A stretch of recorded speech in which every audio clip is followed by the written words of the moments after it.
Welcome to another episode of FGC Behind the Smoke podcast. I'm your co-host, Boris. And I'm your co-host, Adamo. Welcome. Welcome to another episode. So what is today's topic, Boris? Today, we're going to go step by step what you may expect or what you may see once you get an invite to an interview. Yeah. Awesome. So you got an invite. Okay, it's a week from now. What's going to happen? What you should be doing, how you should prepare, all that good stuff. Yeah, for sure. So you're most likely going to get your invite over email. So I know we've mentioned this before in another episode that we've had, but be sure to check your junk mail. You do not want to miss that, because if you do a no-show to your interview, it's not going to look good. Yeah, and you might get blacklisted from that department, which is never a good thing. Yeah. So, okay. So someone gets the email. Oh, yeah, good point. You got to confirm that you received the email. That's true. Yes, you do. Yeah. Yeah, like a recruiting will usually be like, they'll say it in an email, confirm by this date or confirm upon receipt, that kind of thing. But you should always just send a confirmation. Yeah, absolutely. Yeah, so you receive the email, your interview's in a week from now.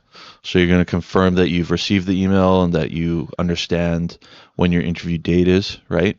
Yeah, you're going to make sure that they're going to tell you what to bring. So ensure you have those things. Sometimes some departments will ask you to bring in your resume, potentially like 3 other copies for the panel. Yeah. Or however many people are there. Sometimes they'll ask you for like a dossier with all the tools that you've used. Yeah. So just make sure you read that email thoroughly and confirm the date, confirm the time, confirm the location, confirm what you need to bring, all of it. Absolutely. Yeah, and sometimes they might actually want you to bring in your hard copies of all your certificates too, right? Yeah, originals. Yeah. That's right. So make sure you have it all dialed, you have it all ready to go. Sometimes the originals are digital, right? Because a lot of agencies or schools are turning digital. So if you don't have an original, just print it out on really nice paper, color paper, and just make sure they understand that it's an online cert that you printed. Yeah, I mean, you could even just bring your laptop in too and just say, hey, the originals are all online. I brought my laptop in. I've also printed them off. If you want, I can pull them up on my computer to show you. Yeah. Right. Yeah. Have like a backpack, messenger bag, whatever, with all the pertinent info. Absolutely. Sometimes they might ask for a driver's license to check your class 3 or whatever the driving qualification is. Just make sure you have all that except your cell phone, basically. Exactly. Yeah. Yeah. Leave your cell phone in your car or just put on airplane mode in your pocket. That's fine. Yeah. But you don't want to be in an interview and have your phone going off, right? Like, it's just not really a good look. Yeah. Yeah. It makes you look like you have other more important things that you're waiting for or have to do. Exactly. Yeah. Okay. So now you've received the email, you've confirmed it, you've gotten all the stuff ready that they've asked you to bring, right? One thing that we like to recommend to people is have a couple of different routes on how you're going to get there. Yeah, that's a good point. Because what if you run into traffic? What if you run into construction, right? Like, you should be early, right? We always talk about, I always recommend people being at least half an hour early. Yeah. Parked. If you want, go for a quick walk just to like clear your head or whatever, right? Because you're going to be nervous, right? Good way to get rid of those nerves is to just go for a quick walk or something like that. Yeah, get to know the area a little bit too. Maybe you see something that could be pertinent for your interview. Yeah. Right? That you can talk about in your interview. But yeah, having different routes is key. Like the moment you know where that interview is, punch it into Google Maps or whatever software you use and just see what the route is. Yeah. Technology these days is so good. Like you can type in, hey, I want to leave at this time or get there by this time. How long would it take? And they incorporate, traffic during that time and everything. So absolutely, there's no excuse for being late to an interview these days. No, and it's a really bad look if you are late. We always say if you're not early, you're late, right? Yeah, and that could be the end of the interview as well. Yeah, right? They could just not open the door for you. Yeah, exactly. So, and make sure you're dressed appropriately for the interview too. I always recommend people just have a suit and tie, or like dress business professional, right? Like, you don't have to go and buy some like crazy expensive suit or blouse or whatever, but just be presentable, right? Look professional. If you show up there looking unprofessional, that's a strike against you. Yeah, and being professional is what's expected of you on calls or at the fire hall too. So if you can't show it in an interview, how are you going to be able to show it at work? Yeah, absolutely. That's a really good point. Really good point. And being, freshly groomed, the clean fingernails, all that good stuff, right? Yeah. Clean shaven, haircut. Yeah. You want to look presentable. You want to look professional, right? This is your opportunity to really kind of sell yourself to the panel. So all these little things definitely matter, right? Okay, so now they've planned their route. They're going to get there early. Let's look at it this way. Like, what would you, Adamo, do? Okay, you got the email, you figured out the route, all that good stuff. And now what are you doing in those 6 days before your interview? Yeah, so the week prior leading up to the interview, I'm going to go over my resume quite a bit. Just look at all the skills that I have, all the jobs that I've done, the schooling that I have.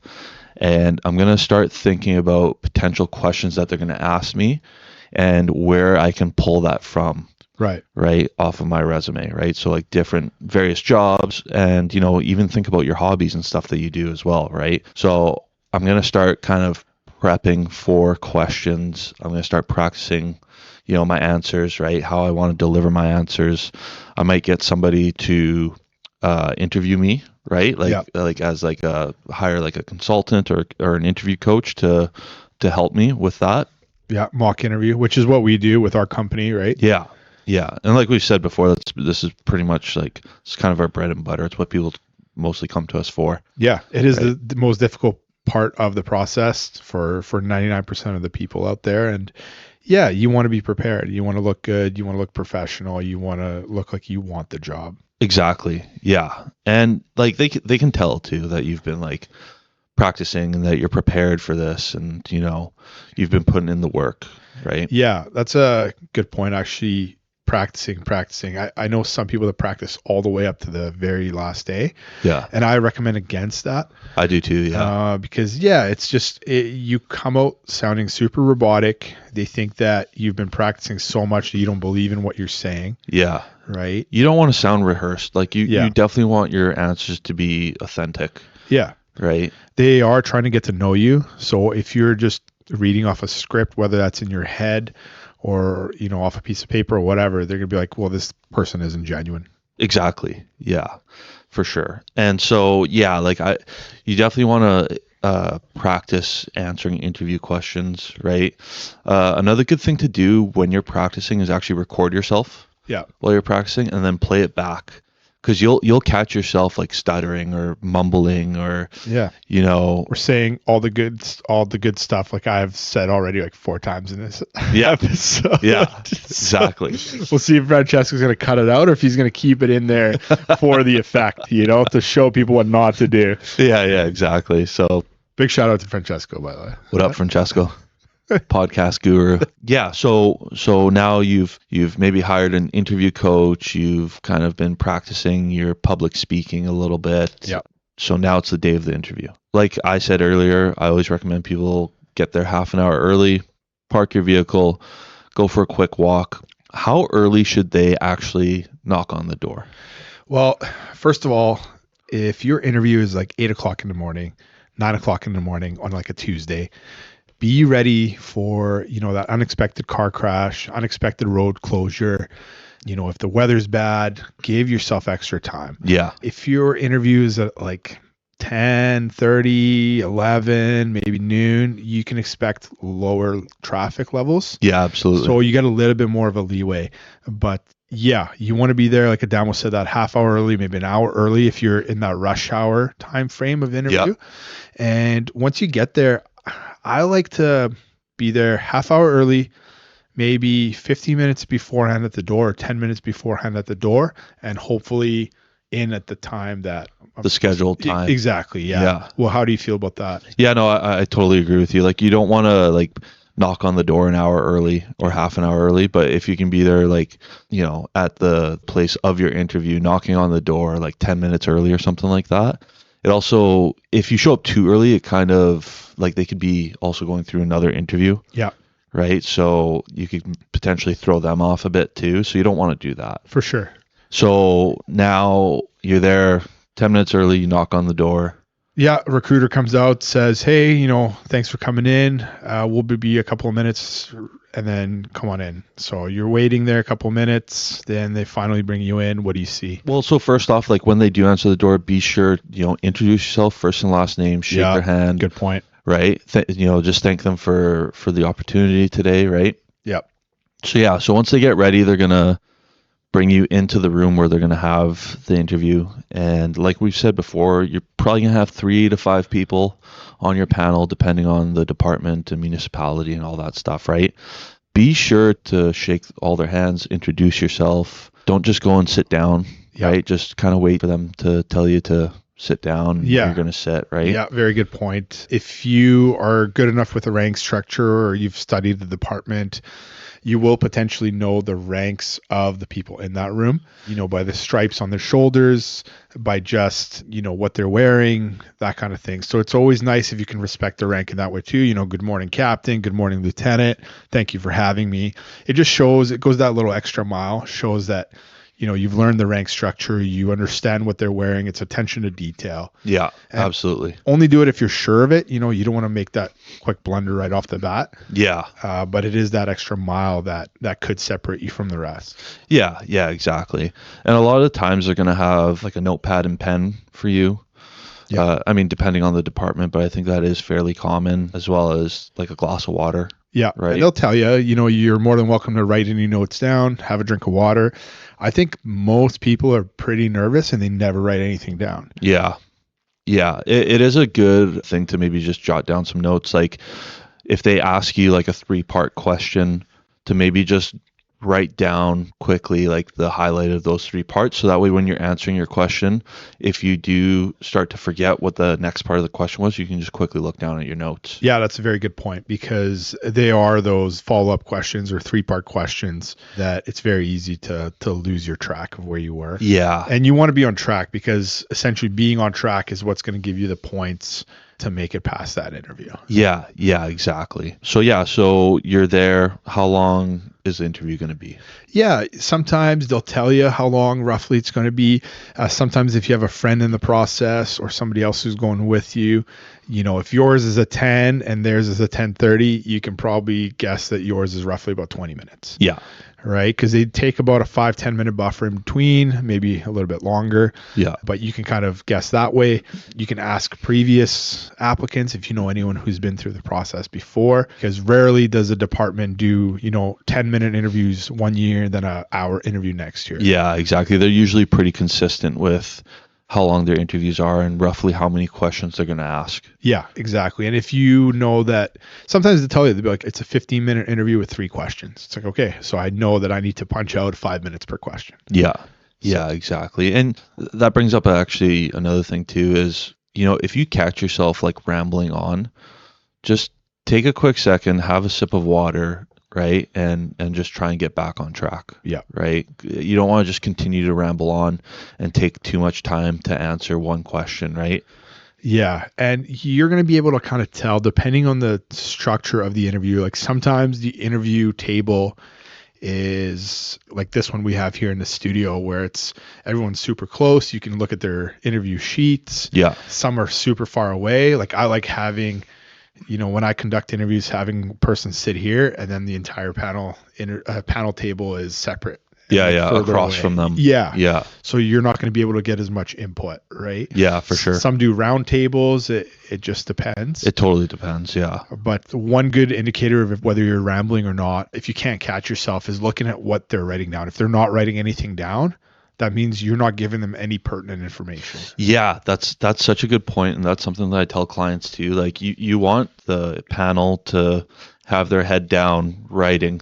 If they stop writing and they're just looking at you, you know that you're not giving them the right information. Yeah. Right? Sure. You're giving them information that they can't really use now. Yeah, right? And if they can't use it, they can't give you points for it. Yeah, exactly. Ensure that what you're saying is pertinent. Ensure that you're giving them a robust enough answer that they're getting to know you, essentially.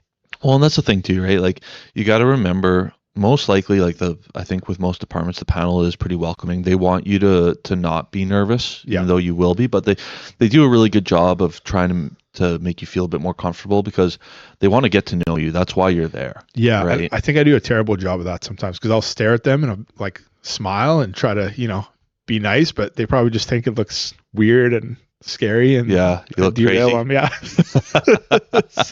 I think I have the opposite effect. I got to start wearing sunglasses when I conduct interviews with those googly eyes. Yeah. But like Adamo said, like they want you to succeed. They want to get to know you. They want you to get a little bit more comfortable because the more comfortable you are, the more likely you are to actually give them a non-rehearsed or non-robotic answer of who you actually really are or how you feel about something. Yeah, exactly. And it like you said, it allows the panel to really like kind of get to know you. Yeah. Right. So like, depending on the department that you're applying for, you can kind of expect anywhere from probably 10 to 20 questions. Yeah. I mean, I know some departments in the States will do like I said, 3 5-minute questions and you're out of there because you're going through thousands of applicants. Yeah.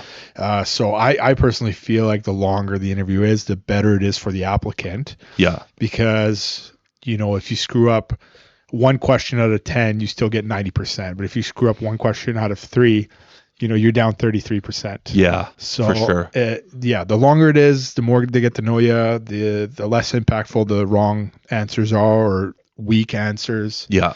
Right. So hopefully yours is longer than shorter. Yeah, I totally agree with you on that because as you answer the questions too, you start to actually get a bit more comfortable and, your nerves kind of start to go away and you're able to just sit there and chat with them, right? Yeah. You don't want to get too comfortable. You don't want to let loose and say silly things or swear or anything that I feel like swearing a lot of times is like almost an automatic see you later. Well, it's very unprofessional, right? Very unprofessional. And in my mind, it's like, are you going to be like that if you're speaking with kids? Yeah, or on a call with like an elderly person. Exactly. Yeah. If you can't control it in a very controlled environment, very professional environment, how are you going to control it on a call or somewhere where it needs to be controlled even more? Yeah, I agree with you absolutely. I mean, we're guilty of it here. We swear, but we used to swear a lot more, I find. Yeah, we're really cleaned it up. Yeah, we've cleaned it up for sure. But like you're in a professional setting, you're wearing a suit and tie, you're trying to get a job. Swearing or even slipping up with a swear word is just a sign of no control. Yeah, exactly. So yeah, definitely avoid like swearing or saying dumb things, right, in your interview. Talking negatively about your previous employer or somebody you may have had a conflict with. Yeah. These are all things you want to stay away from. And like we said, once you get into that relaxed mentality, it's a lot easier to slip up and do something like that. Yeah, for sure it is. You just got to keep in mind, like, you got to be professional. Like this, we've said it a lot of times, but this is a high trust job, right? Mm-hmm. And people, expect us to be professionals. So in your interview, if you're coming across like you're not very professional, well, that's going to be a strike against you. Yeah. Right. And I don't know if any of our listeners have seen what a interview sheet looks like, but essentially it's going to have a question at the top and then a big box of what they're going to fill it with, right? And what they're filling it with is your answer. So you can kind of look over and see that this box is not getting filled, like we said earlier, which means you're not giving a good answer, or it's not filled up enough, which means it's not robust enough. Or, you can look over and, oh, wow, they have a tons of stuff on there and there's nothing really, I'm okay to move on to the next question type. Right. Yeah. So let me ask you this. So what if the applicant gets asked a question and they're kind of stumped on it? Yeah. Like we were saying before, like we want people to succeed in an interview. Mm-hmm. We want them to do well. We want to get to know them. So if they're stumbling or if they're quiet, sometimes we give them the opportunity to come back to that question. Yeah. What I've found though is, and I've told this to clients before too, is you can come back to that question again, but it's in your best interest to just try to fight through it right there and then for a couple of reasons. One, it's going to show that you can think on the spot. You can take a couple of seconds to get a drink of water and like try to figure out that question. Yeah. Right. So it'll show that you can figure it out basically on the fly. Yeah. And the second reason I don't like people coming back to that question at the very end of their interview is because, okay, now you've spoken with the interview panel, you've relaxed, you've had some really good answers, and now you got to finish off your entire interview on the worst question Yeah. of your, you know what I Yeah. mean? That's such a good point. So you're essentially finishing off on the worst note, and you may not even like. I've sat on so many interviews where it's like, okay, now back to that question. Like, oh crap, I didn't think about that at all. Yeah. Yeah. So it's like, oh Sure. shit, yeah. Yeah. So I feel like it's kind of that one's a bit of a get. Like you Yeah. can give them a second chance, but you're actually, by taking that second chance, you're making your interview worse. Yeah. Yeah, potentially, right? So yeah, like Boris said, like if you do have a difficult question where you're not sure or you can't really think of a story to tell pertaining that specific question, just take a second, think, look at your resume, right? Because Yeah. a lot of times if you look at your resume at like, a job you had like maybe 3 years ago and you're like, oh, you know what? Actually, I remember this happened. And, actually that might be a good story for this question. Yeah. Right. Yeah. Take a sip of water, right? Yeah, if it's super long one, like you were just in the desert for 40 years. Yeah. Yeah. Exactly. Just chug the whole thing, But yeah, another point on that too is if you can't really answer it, I feel like you're not prepared, really. Yeah. You need to know yourself well enough to have stories to pull from. If they ask you 20 questions, if they ask you 40 questions, you need to be able to pull from your life to answer all of them. Yeah, absolutely. I've actually heard of some departments in the States, and I think some in different provinces in Canada here, like in Ontario, where they'll actually give the applicant the questions that they're going to ask them ahead of time. Okay. Yeah. That's kind of an interesting one. Yeah. I wonder, like, is that better or is that worse? Like, what's your take on that?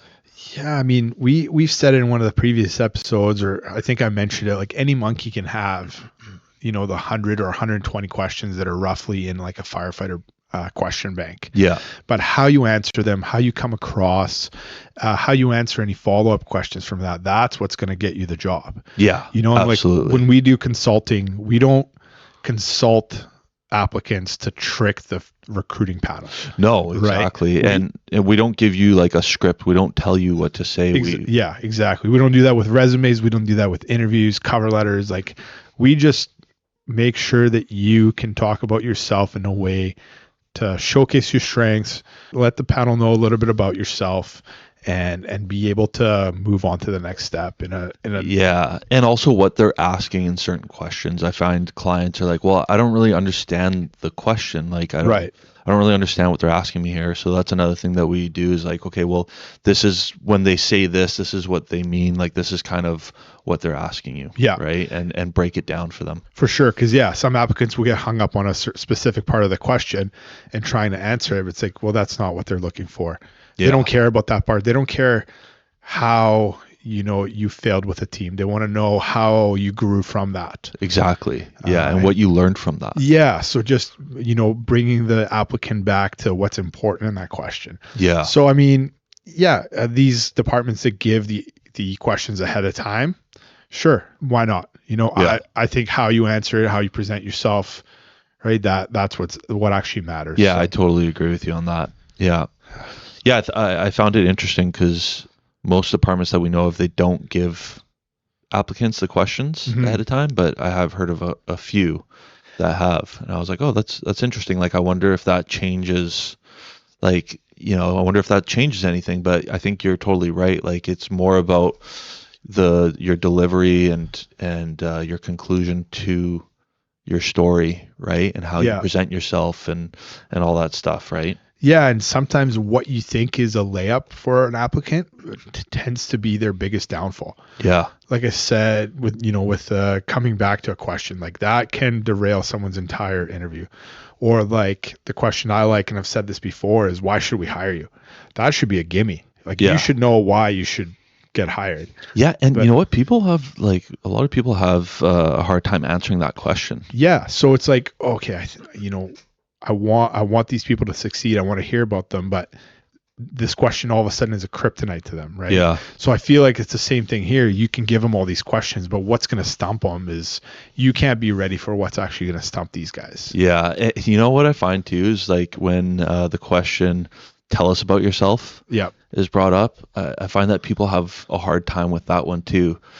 With that question, you don't have to go into this huge life story about, your parents got divorced when you were 3 and this and that, right? Like what they're really looking for is like who you are, where you're from, what you do, and your hobbies or whatever, right? And what led you to this point in your life. Yeah. And everybody has that story. Everything you've done in your life has led you to this point to sit in front of these interviewers. Yeah. Right. So everybody has that story. You just need to know how to bring it out and tell it in a cohesive, organized manner. Exactly. Yeah. Which is something that we do with a lot of our clients too, is just helping them organize their answers so it flows better. And so that way it's more organized. So that way the panel can get all the info that they need out of them as well. Totally. And we've said this in previous episodes as well. It's like we can go on for 4, 5, 10 hours about interviews, but every interview needs to be tailored, or any interview prep needs to be tailored to that specific person. Exactly. Yeah. And that's the thing is like we don't just give like generic, advice. Like all the advice that we give is unique to that individual and their life and their work history and their hobbies and that kind of stuff, right? Like, I know that there's companies out there that like provide like, oh, you can take our interview course. Yeah. And it's just like a generic course. It's like, yeah, it's a money grab. Yeah, that's not how interviews work. It's not a one size fits all kind of thing, right? Like you have to have that one-on-one time with someone, like us, like a consultant or a coach. Well, I was going to say like totally you and I are very similar in so many ways. But if you were to sit us both separately at an interview table, our stories would be completely different. Oh, absolutely. You come from a trades background. I come from a military background. It's just different sports, different upbringing. Like that. Yeah, totally. Everything's, even though we're so similar that way, when it comes to interviews, it's going to be a completely different story. Yeah. There's no that one course fits all type of deal. No, exactly. And I think that's something that I want people to be aware of too, right? Like there's places out there that are just like, trying to money grab, right? And it's not fair to people who are applicants who are, putting their heart and soul and their hard-earned money into this kind of stuff, right? Yeah. And I feel like you always have to be cognizant of the fact that these guys are applying for a job. So maybe they don't have a job they're happy with. Maybe they don't have a job that is high paying or worth their time. So like to be just taking money from them with no good results or no good return is, it's greasy. It is. And like for us at least, like when we're doing our coaching and our guys get hired, like it's awesome. Yeah. It's fun. It's like we want to see you guys succeed, right? So it's always like the best when they give us that call. Like we said in the first episode, right? Like getting the call like, hey man, I'm getting accepted. Like I got my job offer. I'm starting. Yes. Yeah. Attaboy. It's super rewarding for us to see that, right? So let's just say, they've completed the interview. Drank the whole glass of water, wrote nothing on the notebook. Yeah. Right. Oh, by the way, you can't keep your notes. So like whatever you write in that notebook in the interview panel, they're going to keep that. Yeah. So just use that notepad or notebook to just, like I said earlier, if it's a difficult, say, 3-part question or something like that, you want to make sure you hit all 3 parts, just jot stuff like that down, right? You don't, because they will see your notes after. Yeah. So don't be doodling snails like I do sometimes. Yeah. I love doodling snails. It's just like so easy. The shell is why just like snails? Because look, the shell is so easy. You just do it like this, and then you do a little like triangle. Wow, you're quite the artiste, right? Look at that. Wow. Thing. Right? You're like a Serbian Picasso. Yeah. This will be worth. I'm gonna cut this out, sign it, and in a few years, this will be worth millions. Yeah, sure. Let me know how that goes. That'll be my next job when this one fails. Yeah. But yeah, so now they've completed their interview, right? Yeah. Now what? Okay, so at this point, they will ask you if you have any questions for the panel. Yeah. And most of the time, if you really don't have any questions, it's not the end of the world. It's not a big deal. Just thank them for their time. Thank them for the consideration. And say you're looking forward to hearing back from them. Yeah. Yeah. If you do have questions, don't ask anything that may embarrass the panel. Like, don't put them on the spot. For example, like, don't ask like a chief, like, oh, how many ladder trucks do you guys have? Yeah. Because that chief might have been, they're in an administrative position. They have been around. Maybe they were on holidays when a bunch of changeovers happened. Like, you don't want to be putting anyone in that spot. Yeah, I totally agree. And also, I mean, if you are asking a question like that, it kind of shows that you haven't really done your research into that department. So that could be actually detrimental to you. Yeah, like why is this person asking me? Why don't they know that already? Yeah. Yeah. If you do have questions, I like personal open-ended questions like, what brought you to this job, or what do you think I should be doing now to be a better candidate? Something that's of value to you or value to them. Don't just ask a question for the sake of asking a question. Yeah. Yeah, absolutely. I think people get hung up on that too, because they're like, oh, like, what do I say if they ask, like, if I have a question, like, what question should I have ready? Like, well, like, don't just ask a question for the sake of asking a question, right? If you don't have a good question that you want answered, just like Boris said, like, just say, you know what, I don't have any questions. I just want to thank you guys very much for this opportunity and allowing me to come here, and hopefully, I look forward to hearing back from you or whatever, right? Yeah. So don't get hung up on the fact that you have to have a question to ask the panel. Yeah. Did you ask anything when you when you left? No. I just said, like, I didn't have any questions, and I just thanked them for their time and the opportunity, and nice. Yeah, that was it. Nice. What about you? I asked them how they like recruiting. Oh yeah. And like, what do they think about recruitment and stuff like that? They're like, you already know recruitment. Like, get out of here. Yeah. Okay, I'm sorry. Yeah. Nice. Because I was just curious. Like, I've always been curious about our department's recruitment and policies, because every organization is different. Yeah. They just kind of brushed me off. It was funny. I was like, okay, these guys are funny. Like, hopefully I hear back from them. Awesome. Yeah. So then the interview's done, right? Yeah. So you've asked your question, or you just thanked them for their time. Yeah. Shook their hands. Yeah. Again, if you know the rank structure, always good to show that respect. Thanks, Captain. Thanks, Chief. Yeah. And then you're on your way.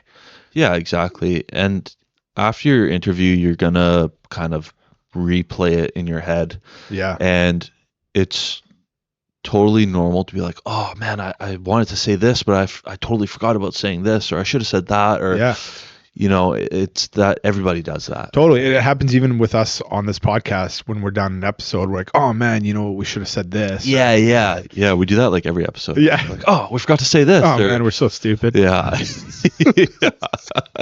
But yeah, like, I think everybody has that, and you just have to roll with it. Okay, don't worry about that right now. Yeah. Just go on to the next step. Like, if they do call you back, if you're lucky enough to move on, okay, the next step is physical. Okay, I got to start getting ready for that a little more. Yeah. Just do not think about the things you should have said.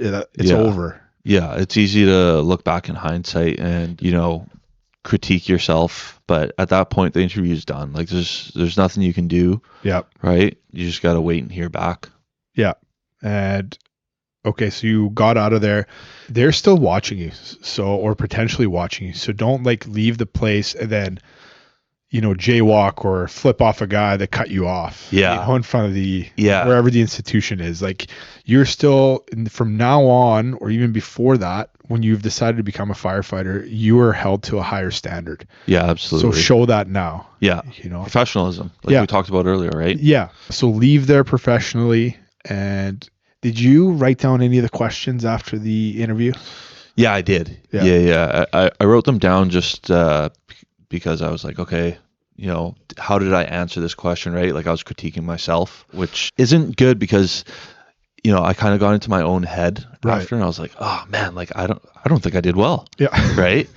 When actually I did do well, right? Like, obviously because I got hired. But, so it was I definitely recommend, like, just, the interview's done. It is what it is. Yeah. Right? Don't worry about the stuff that you wanted to say that you didn't say.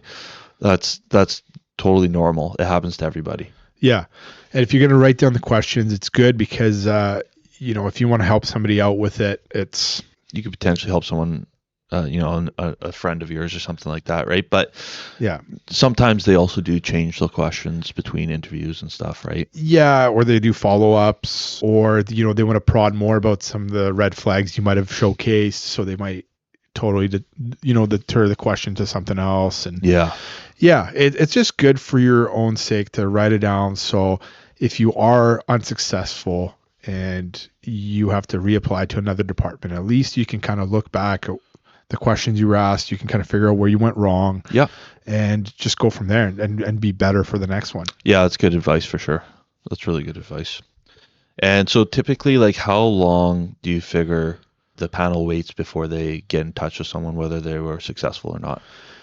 I would say it's hard to say. So if you're in that interview and that's a question you have, I would ask that at the end of the interview. Yeah. I'd be like, I'm very eager to move on to the next stage. If I was lucky enough to move on, when would I be hearing back from you?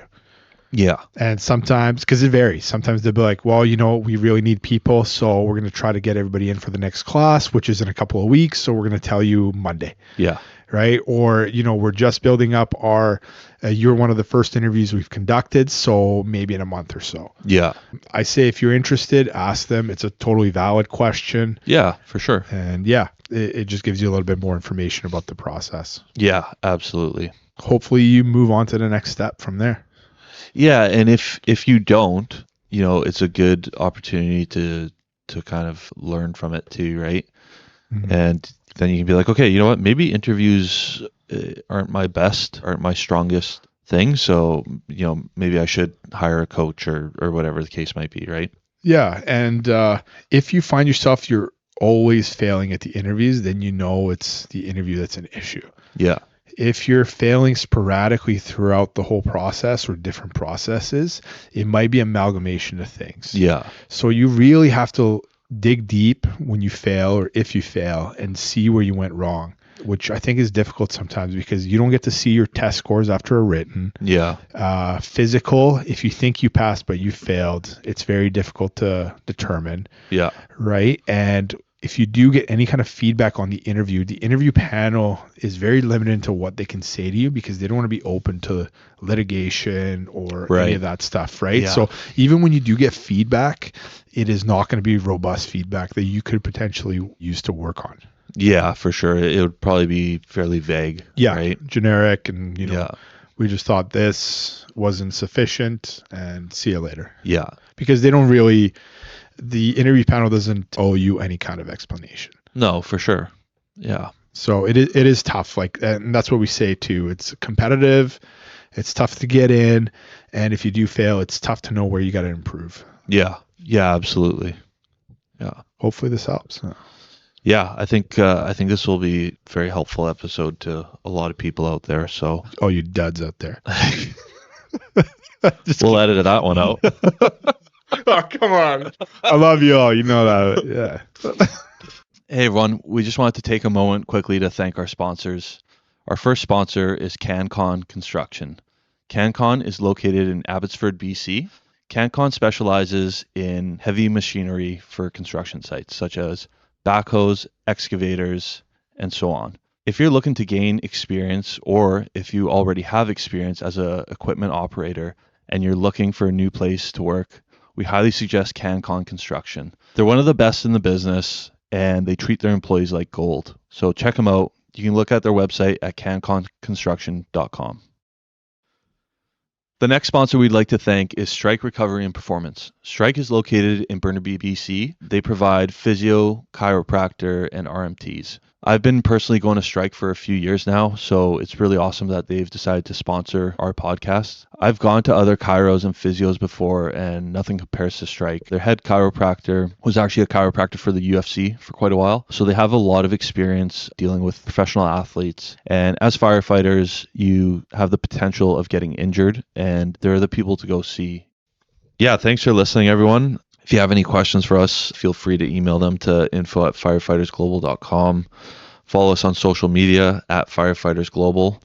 And yeah, we look forward to hearing from you guys, and we look forward to the next episode. Send us questions if you have any, Yeah, we'd love to answer those. Yeah, I just said that.